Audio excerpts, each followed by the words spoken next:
지난 8월 중순쯤에 청년부로부터 특강 요청을 받았습니다.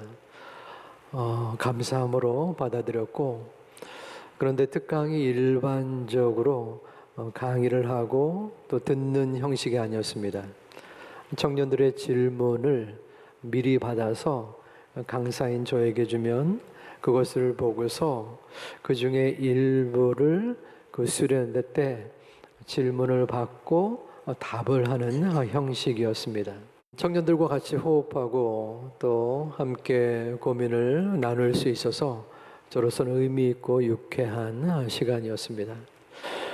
제가 청년들의 질문을 보면서 관계에 어려움을 겪고 있는 그러한 청년들이 제법 되었습니다. 전부 다 소개할 수는 없겠고 두 개의 질문을 함께 나눠볼까 합니다.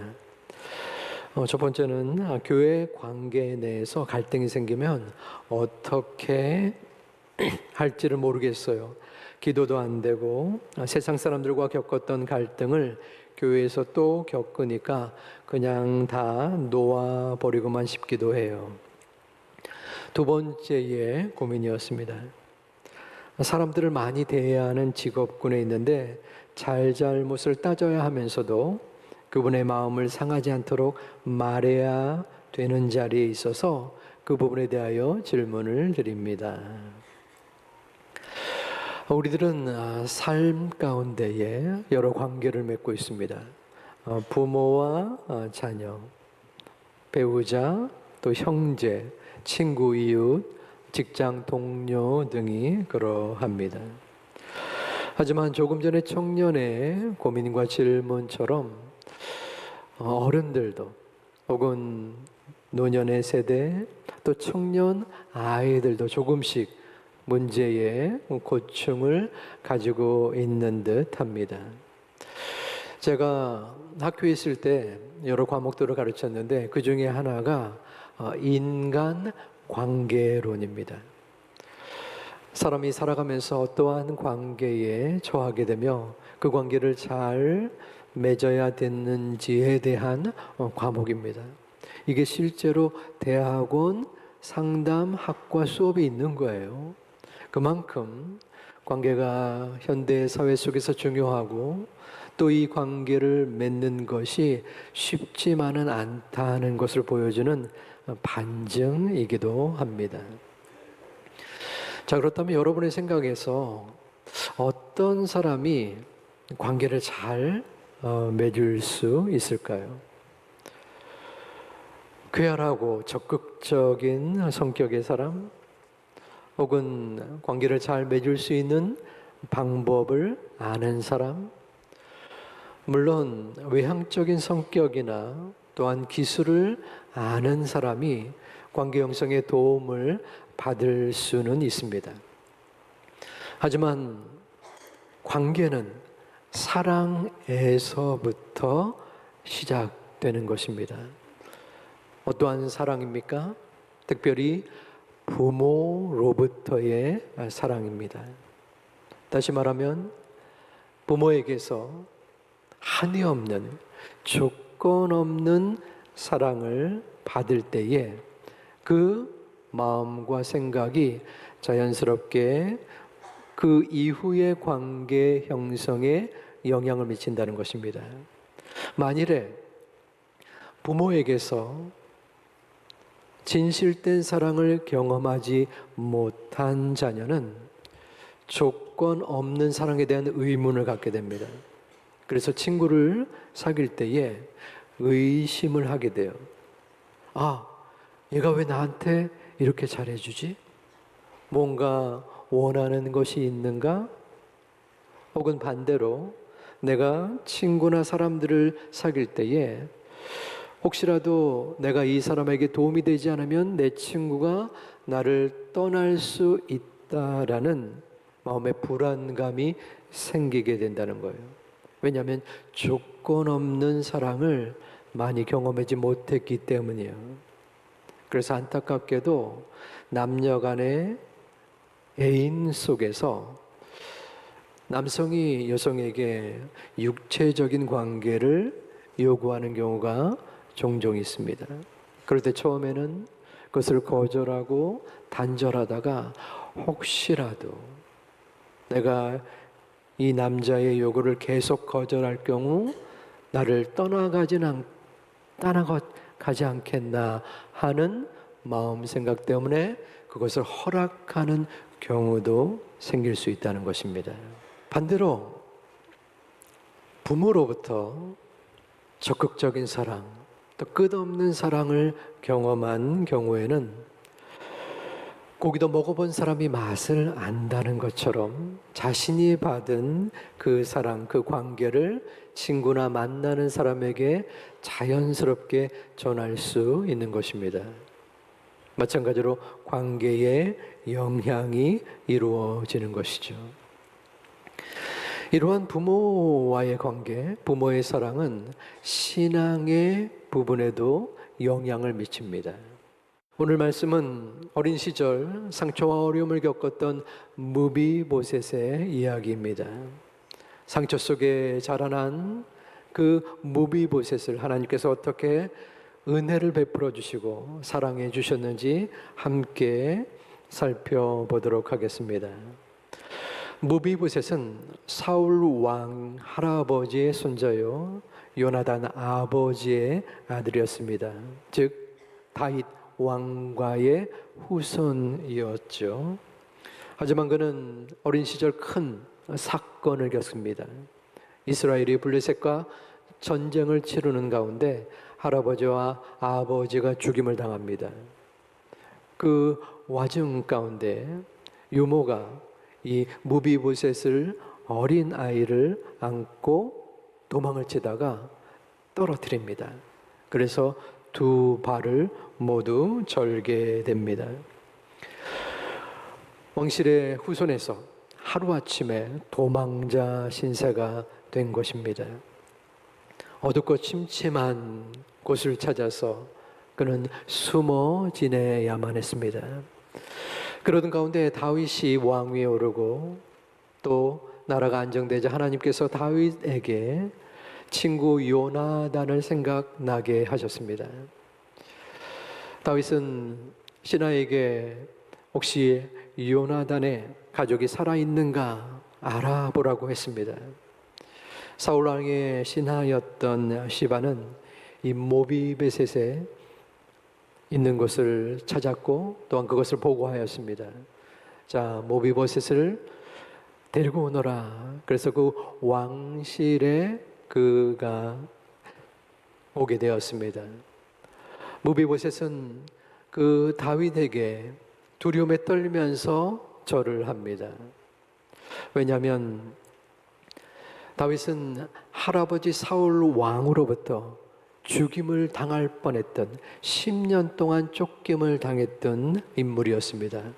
그러므로 이제는 그 고통 속에서 내가 꼼짝없이 죽었구나. 사울왕의 손자인 나는 어떡하는가 하는 상황이었던 것입니다.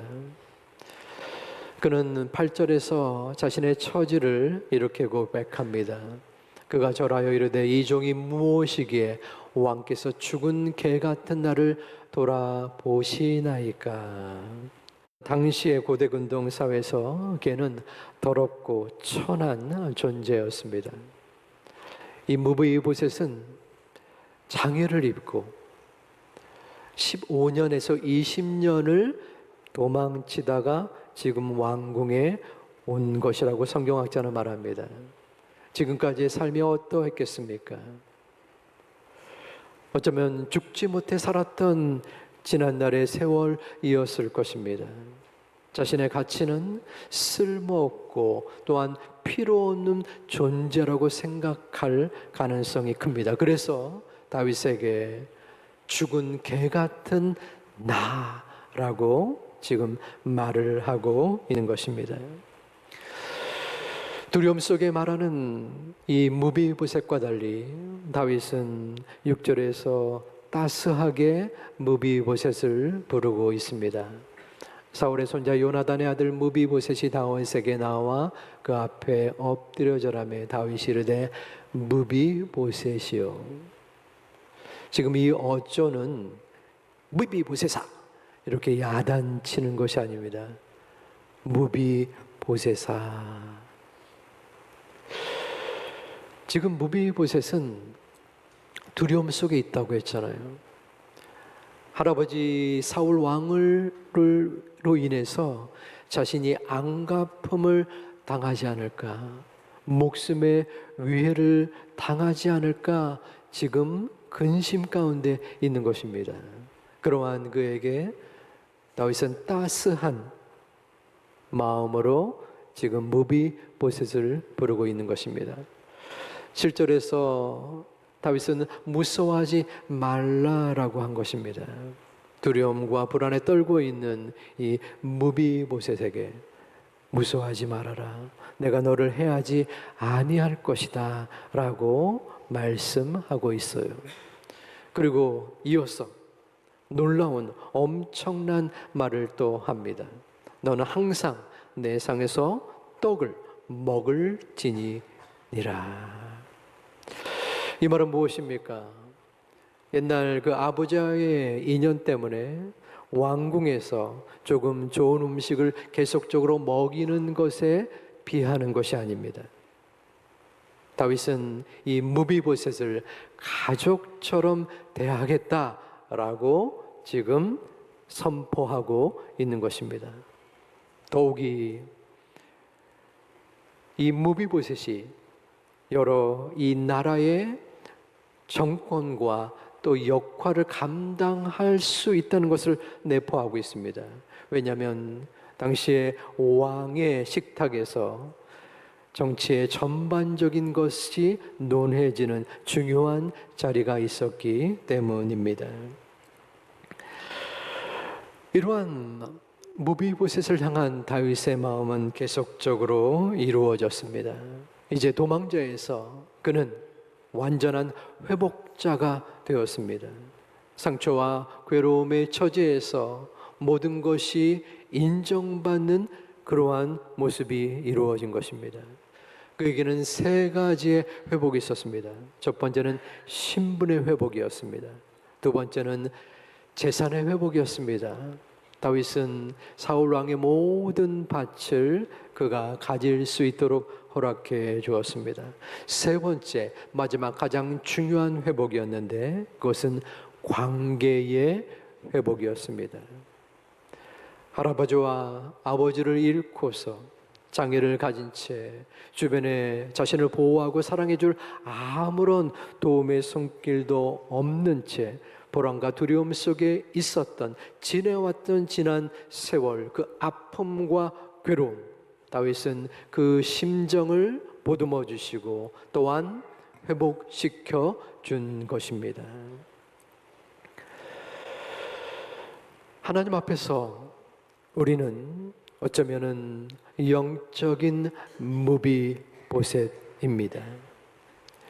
우리는 본래 모두가 죽은 개 같은 존재일 수밖에 없습니다.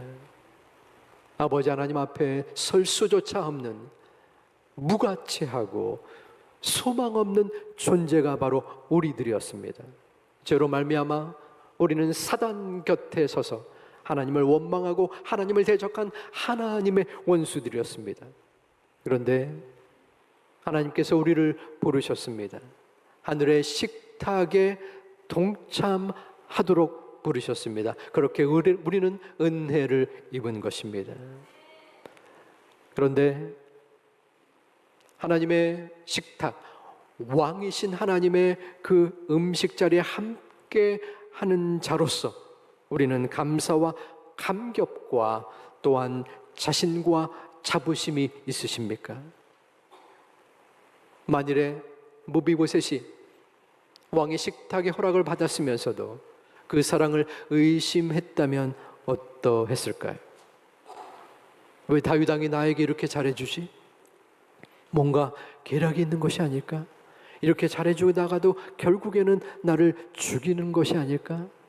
그래서 쭈삣쭈삣 왕과 함께 식사를 하면서도 어색함이 있고 다윗이 자신을 아들처럼 대하는 가운데서도 저는 죽은 개 같은 존재입니다, 이렇게 반복적으로 이야기를 했다면 다윗의 마음에 얼마나 안타까움이 있었겠습니까? 여러분은 그 왕의 사랑을 확신하는 자입니까? 아니면 그 왕 대신 하나님의 사랑을 의심하는 자리에 서 있습니까? 하나님은 우리의 모습 있는 그대로 우리를 바라보시고 우리를 이끌어 주시고 우리에게 한없는 사랑, 아낌없는 사랑을 주시는 전능하신 아버지 하나님이신 줄 믿습니다. 그러기에 우리가 그 사랑 안에 거하고 있는 것입니다. 그 사랑 덕분에 우리가 죽음에서 생명으로, 죄인에서 의의 자녀로 탈바꿈할 수 있었습니다. 아무리 세상 사람들이 나에게 뭐라고 한다 할지라도, 이 땅에서의 고통과 절망이 나를 엄습한다고 할지라도, 내가 왕의 식탁에 초청받은 자로서의 감사, 감격에 충만한 우리 모두가 되기를 주님의 이름으로 축원합니다. 그렇기 때문에 우리는 고난 속에서 담대할 수 있습니다. 여러분 가운데 나에게 다가오는 이 땅에서의 고난으로 인하여 버거워하고 내 자신의 미약함 때문에 힘들어하는 분이 계십니까? 말씀 가운데 다시 한번 우리 자신을, 하나님의 은혜를 점검해 보시고 확신해 보시기를 소망합니다. 나는 하나님의 왕의 식탁에 초청받은 자이다. 무비보셋을 다윗이 부른 것처럼 하나님이 나를 부르고 계시다. 여러분, 한 분 한 분을 부르고 계시는 그 하나님의 음성이 느껴지십니까? 사랑하는 내 딸아, 사랑하는 내 아들아, 내가 너를 사랑한단다. 내가 너를 돌보고 있단다. 그 하나님이 우리를 하늘의 식탁에 초대하셨습니다. 그 하나님이 우리를 그 왕된 하나님의 식탁에 초대하셨다는 것입니다. 우리의 능력이 있어서요, 우리가 하나님 앞에 충성되고 우리가 가진 많은 것들이 있기 때문에 우리를 부르셨습니까? 우리는 죽은 개 같은 존재입니다. 너무나 기분 나빠하지 마시기를 바랍니다. 우리는, 저와 여러분은 죽은 개 같은 존재인데 하나님이 그 사랑하는 아들 독생자 예수 그리스도를 이 땅에 보내주셔서 희생시키면서 우리에게 은혜를 주신 것입니다.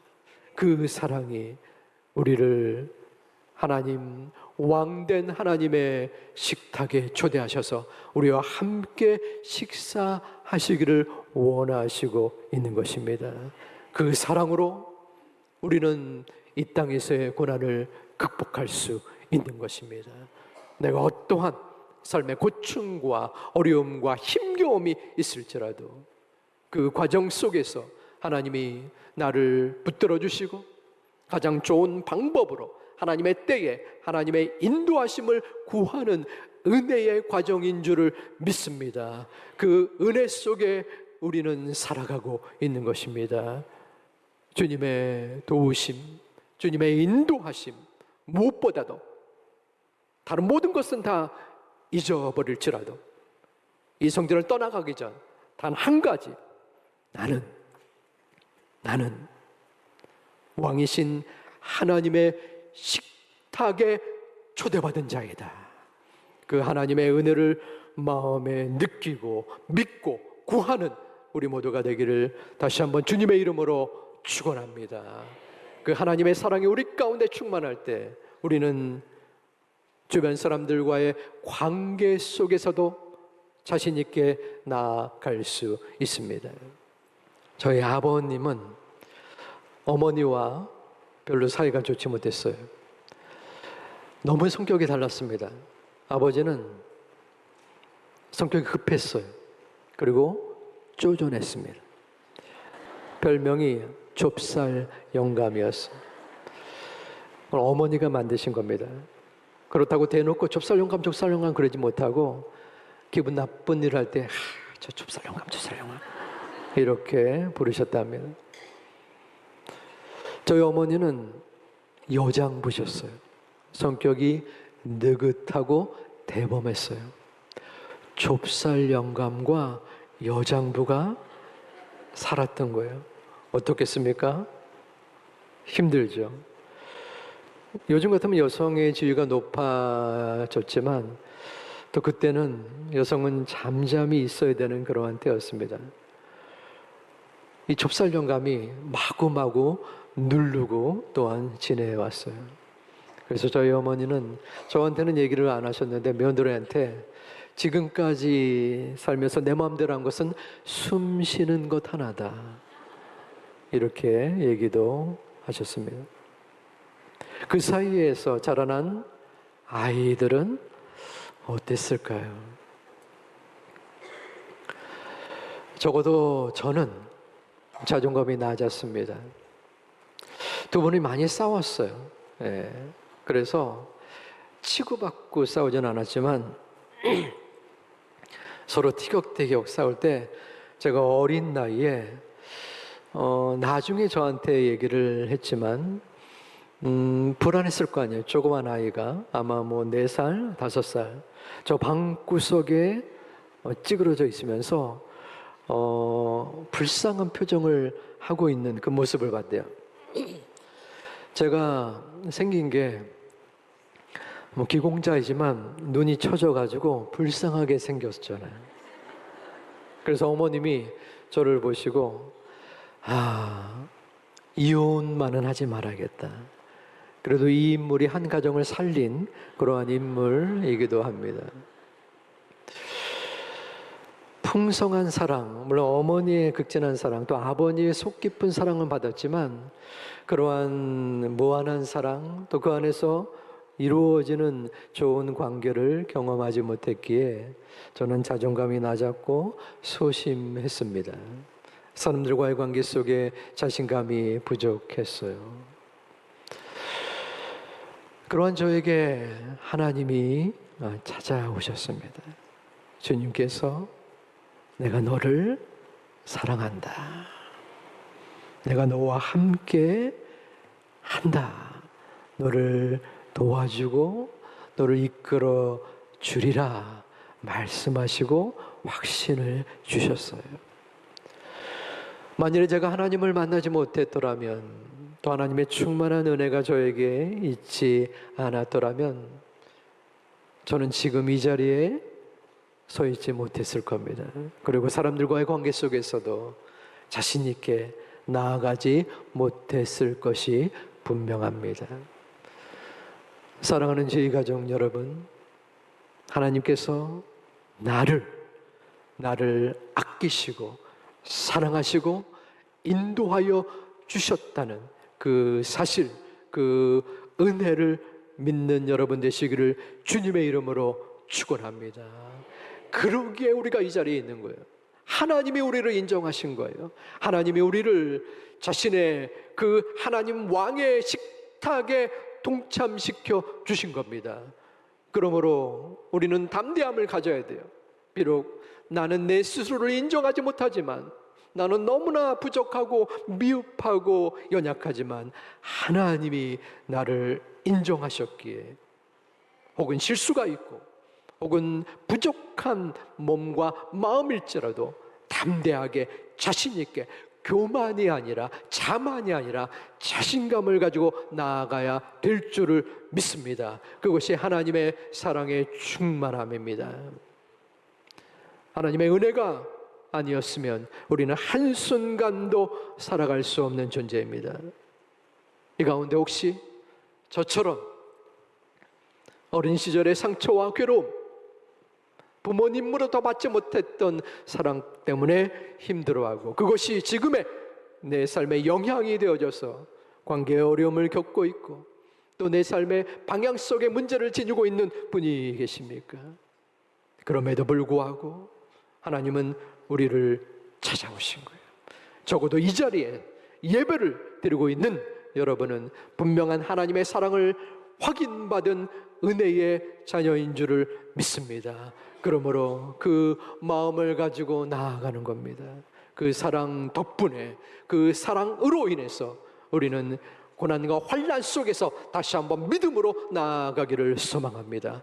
그 관계 속에서 우리는 적극적으로 우리의 주변의 사람들에게, 가족과 친지와 모든 이웃들에게 그 하나님의 사랑, 내가 받은 사랑을 전하는 것입니다. 내가 받은 은혜를 자연스럽게 이루어 나가는 것입니다.